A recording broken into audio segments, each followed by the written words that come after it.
the local family coffee shop is getting pushed out of business. And so the kids go to consult with, I think the details are a little bit blurry to me, but the kids go consult with the underpants gnomes who have this business plan. Phase 1, collect underpants. Phase 2, phase 3, profit. And so the reason that's relevant to land use, well, it's not relevant to land use, but it bears striking resemblance to the business plan that I implemented with my first flip, which is phase 1. Can you repeat that? Buy a house. Oops. Whoops. And that's what happened. No, I'm just Pretty much. There we go. Phase 1, buy a house. Phase 2, something. See what happens. we painted. Phase 3, huge profit. Yeah. And so what I ended up doing, I mean, real story, what I ended up doing is I said, okay, I've got a house, and I'm going to hire a general contractor, and he's going to tear down the wall between the kitchen and the living room, and put some new countertop on, and maybe change out the carpet for some wood floors, and put some shiplap in there, because that's what they do on HGTV. And so while I had this general idea of what I wanted to do and what had to happen, one of the things I really didn't want to touch was permitting, because all I knew that it was complicated and it took a long time, and I didn't even know where to go or where to start. And so I kind of treated it as like a black box.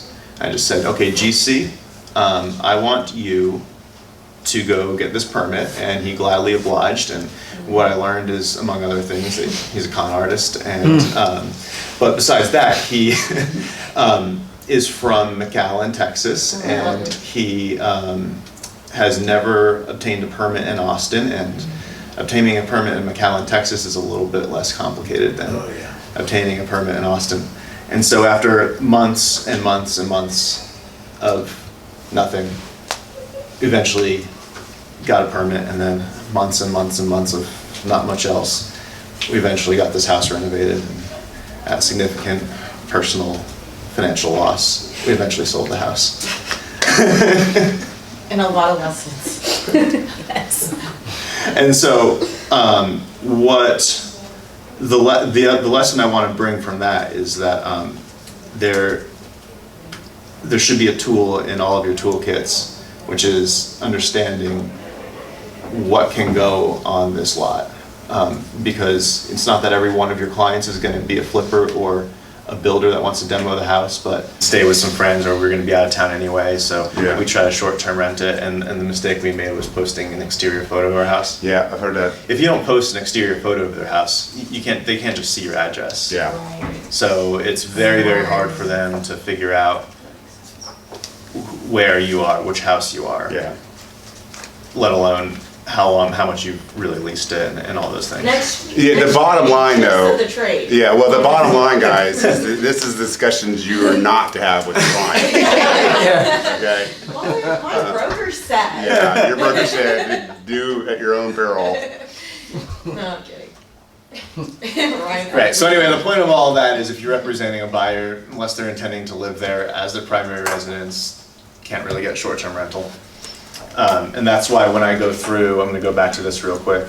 I mean, when you talk about having those conversations, you can tell them people do it, but like if your main goal is to buy a property and vacation rental it, and it's completely an investment, not owner occupied, that is a faulty business plan. I had a listing agent actually tell me, well, you know what this owner is doing, and then he told me they're shady what they were doing, and I'm like, great, I'm still not going to tell my client to do that. Yeah. And I couldn't believe he risked to tell me that.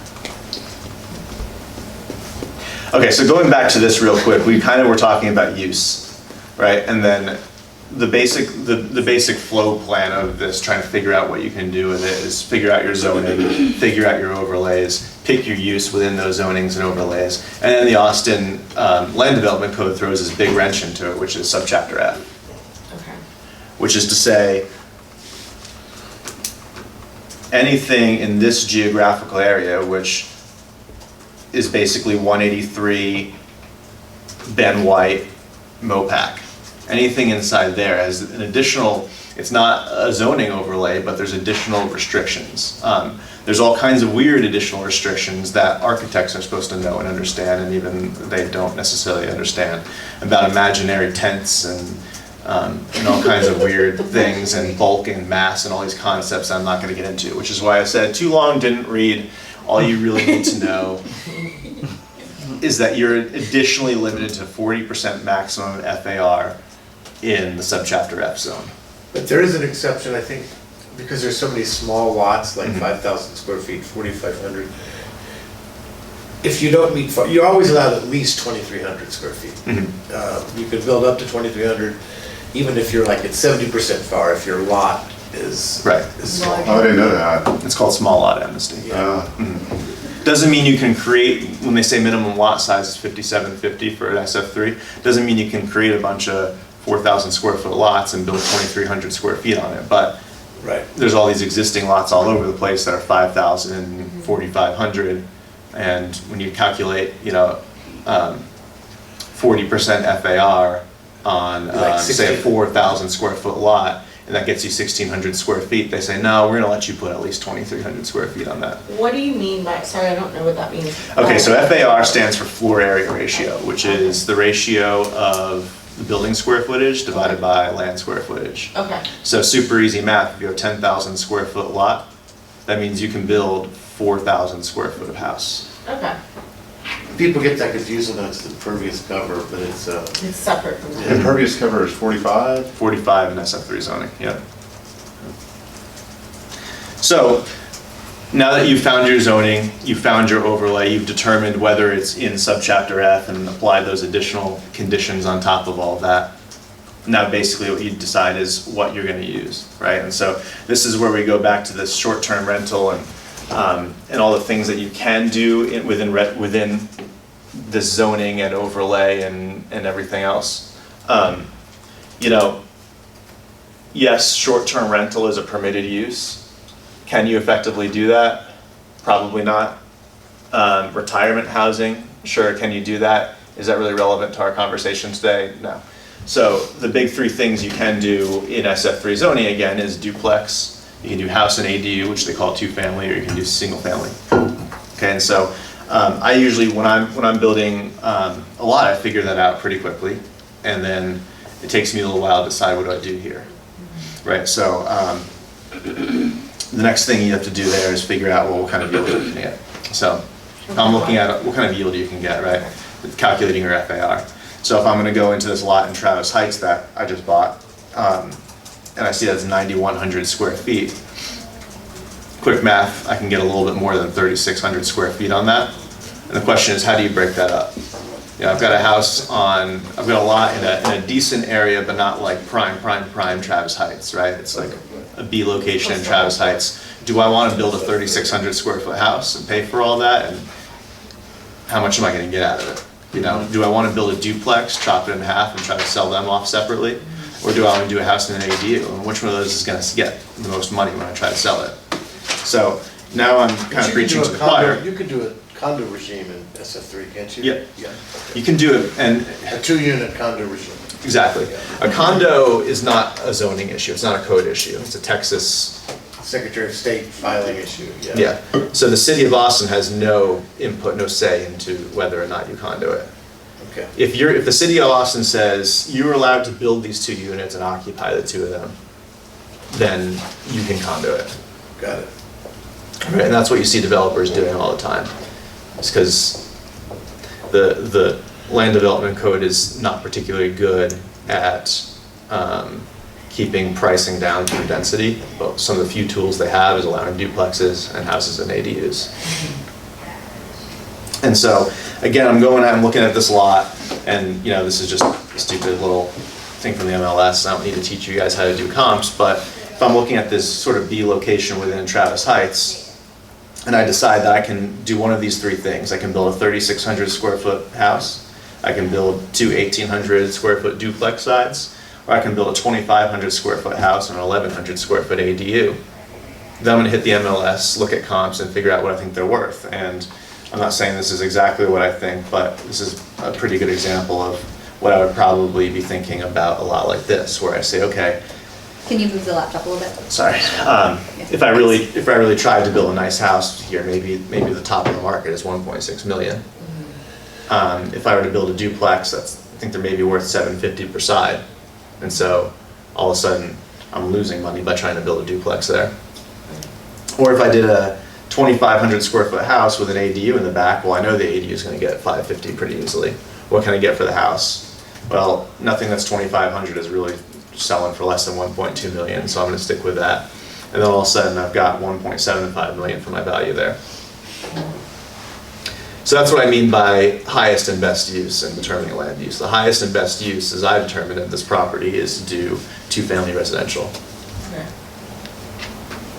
So just a real quick recap of the different tools. Step 1, zoning, go to Austin Property Profile. Step 2, Google Austin Zoning Guide or print out that book that Angelina has. Step 3 is look at your overlays, refer back to Austin Zoning Guide. Step 4 is go to Realist and figure out how big your property is.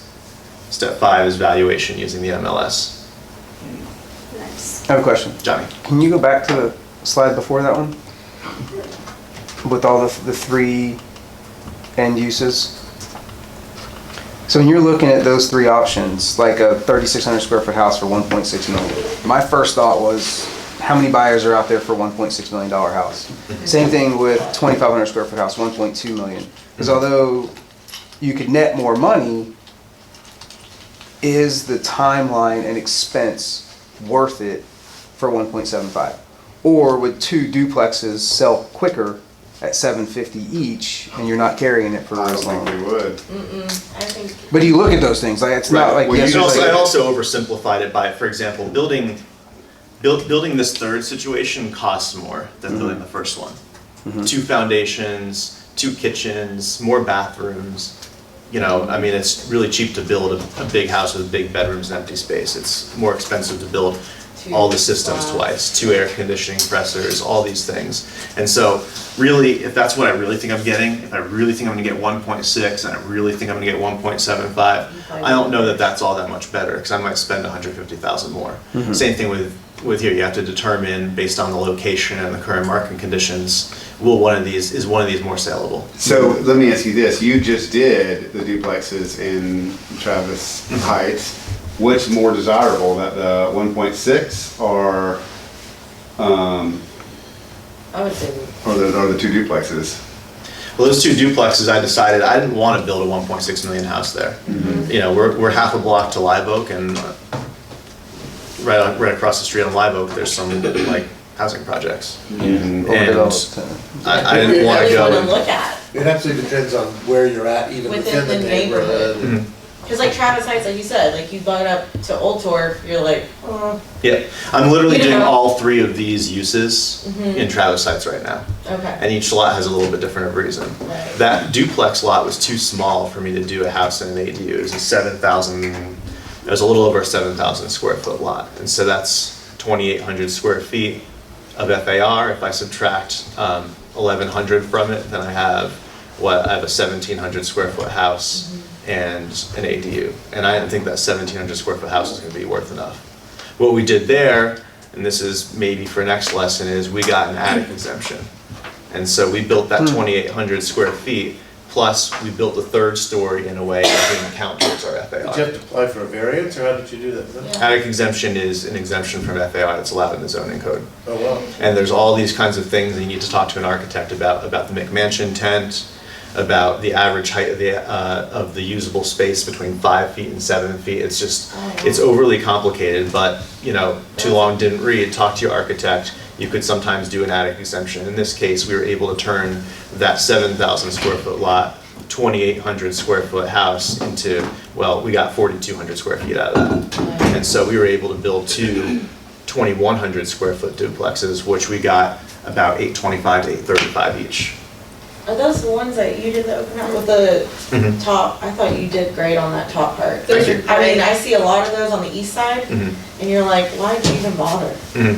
And then you actually, like the bathroom, Mhm. I was like, I haven't seen anything like that. Thank you. That was a great one. I really liked that one a lot. Because you don't, usually you just see the rooms. And then people are like, I'm not gonna stick my kid up here or whatever, you know?